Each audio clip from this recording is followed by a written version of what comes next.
Okay, when I talk about the media using these kind of incidents as a means for them to put forth, present some kind of sensationalized headline or narrative as clickbait so they can generate revenue, Exhibit A.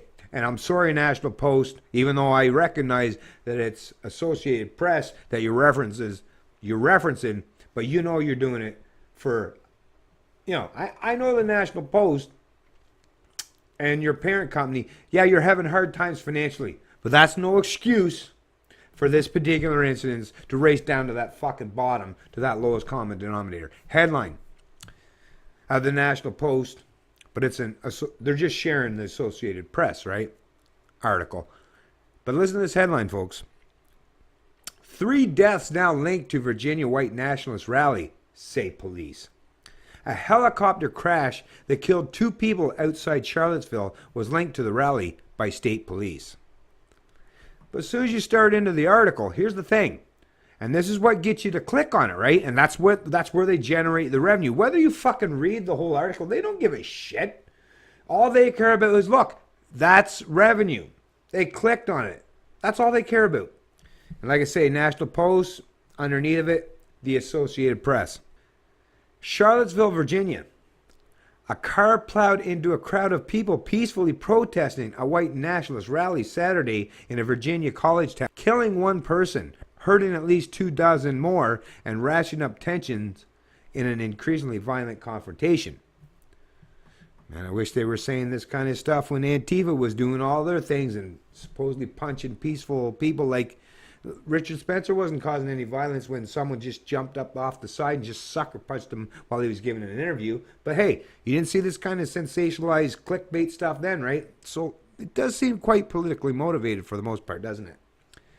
A helicopter crash that killed the pilot and a passenger later in the afternoon outside Charlottesville also was linked to the rally by state police, though officials did not elaborate on how the crash was connected.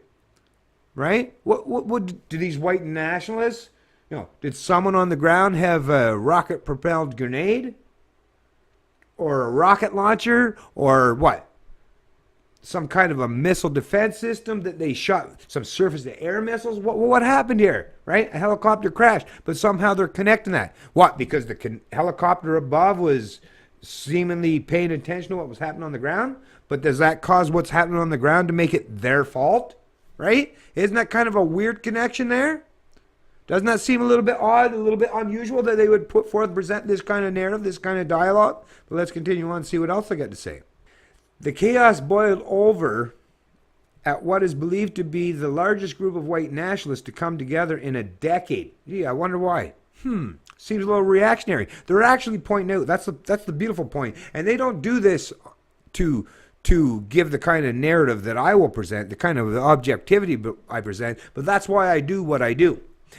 So they're pointing this out, largest in a decade, right? And you know this to be true because you pay attention to the news. If you pay attention to the news, to the media, you know, you haven't heard fuck all from KKK or these white supremacists or these white nationalists or all these people for a long time. Matter of fact, like they've been sitting at the back of the bus for fucking decades.